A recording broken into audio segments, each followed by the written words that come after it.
So ay mga kumapers, ano tayo? Taguig Loop with Titos of Taguig. Hindi Titos of Manila, Titos of Taguig. Kasi to, parang bike challenge ng Taguig. Magka-Taguig Loop daw kami. Kaya ito, pa-coastal. Sino nagkakamali coastal dito? Then, daw kasi may prize.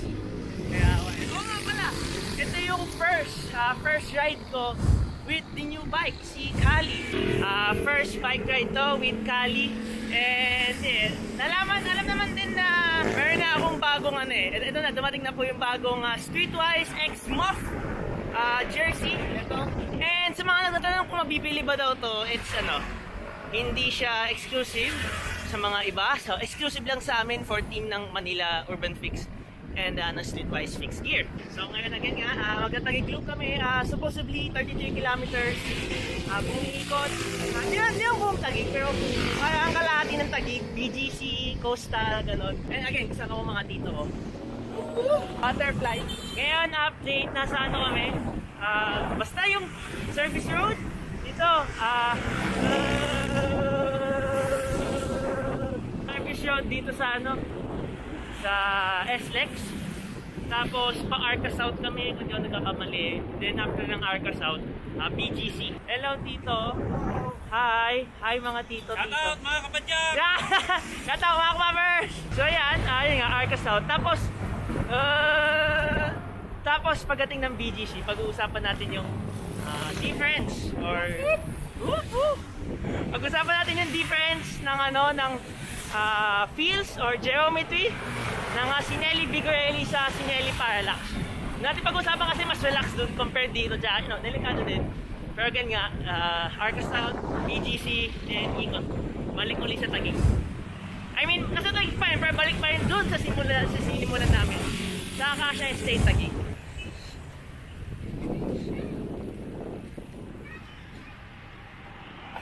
Sheesh! Sinelli Vigorelli Kaleido. Yeah.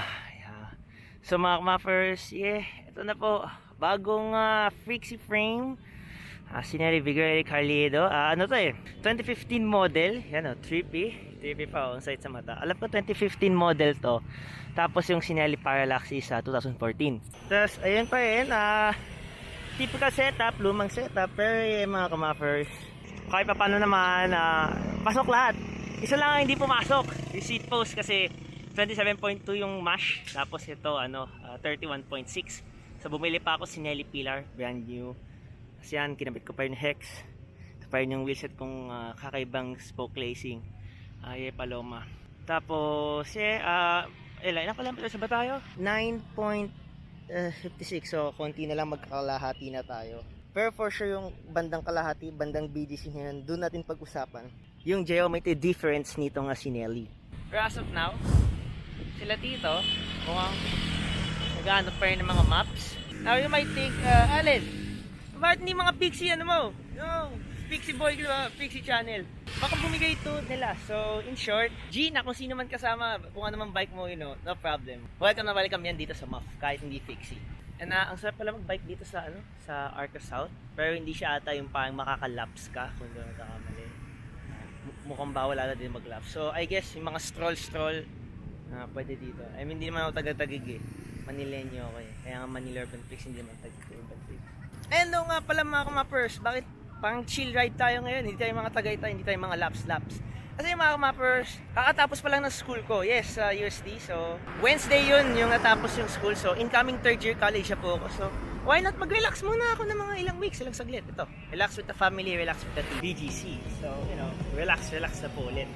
So, ano nga ba ang main difference ng isang Vigorelli sa isang Parallax? So, meron akong dalawang nakitang main difference sa isang Vigorelli and sa isang Parallax. And first, yun ay ang weight. Well, mga kumafers, kasi yung naka-Sinelli Parallax pa ako, yung hindi pa nasisira, parang medyo mabigat siya buhatin. Slightly medyo mabigat siya buhatin. Like, ramdam mo sa nag-e-effort na. Pero yung nasalpak ko na, yung mga components ko dito sa bagong Sinelli, itong Sinelli Vigorelli, gumaang siya.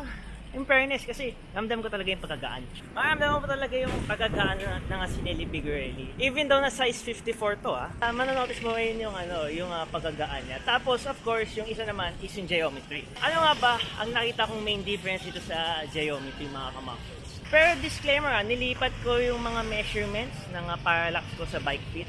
Kaya in short, yun pa rin yung sukat. Kung ano yung bike fit ko sa parallax, yun pa rin yung sukat dito. So, para sa akin, maliit lang na difference ang nangyari. Pagka less responsive nga nitong Sinelli Figueroa compared sa isang Sinelli Parallax. Dahil yung Sinelli Parallax, isa yun sa mga pinaka-aggressive na frame geometry na nagawa ng Sinelli with a collaboration of MASH San Francisco. Pero ito, again nga, medyo less responsive siya.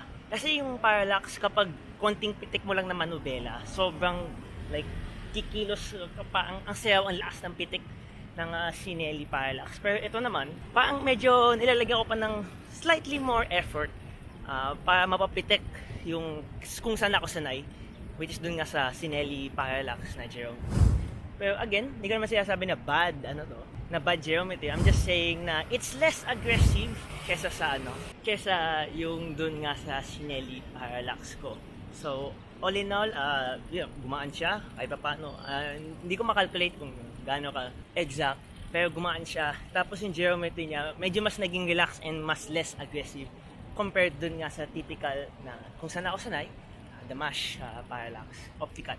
And 2014 model yun, tas ito naman Kaleido Figueroa.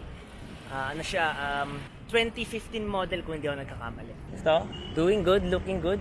Tsaka pogi yung decals niya, other than decals, pati spelling. Yun yung two main na nakita kong difference. Ayan, BJC!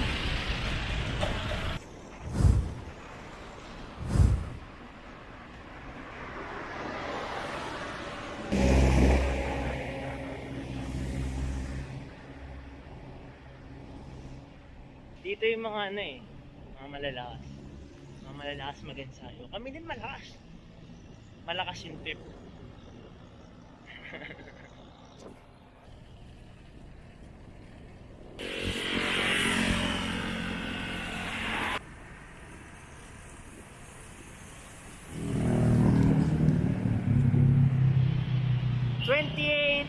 Kilometers in, mga kamappers.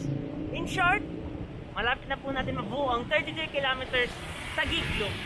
Chill ride lang naman to with the tita, so why not chill? I mean, again, sabi ko nga, tapos ko lang ng second year college, so take a week off, sa pagiging seryoso. I mean, relax muna tayo saglit. Kaya ang sabi ko lang, ang sarap ng chill ride na to, ang sarap ng chill ride na Taguig Loop na to. Especially yung banda sa BGC, of course. Maganda talaga sa BGC. And yung parang banda malapit sa Laguna de Bay, mahangin, masarap. And then Taguig, I like this, I like the bike lane Taguig, very, well implemented.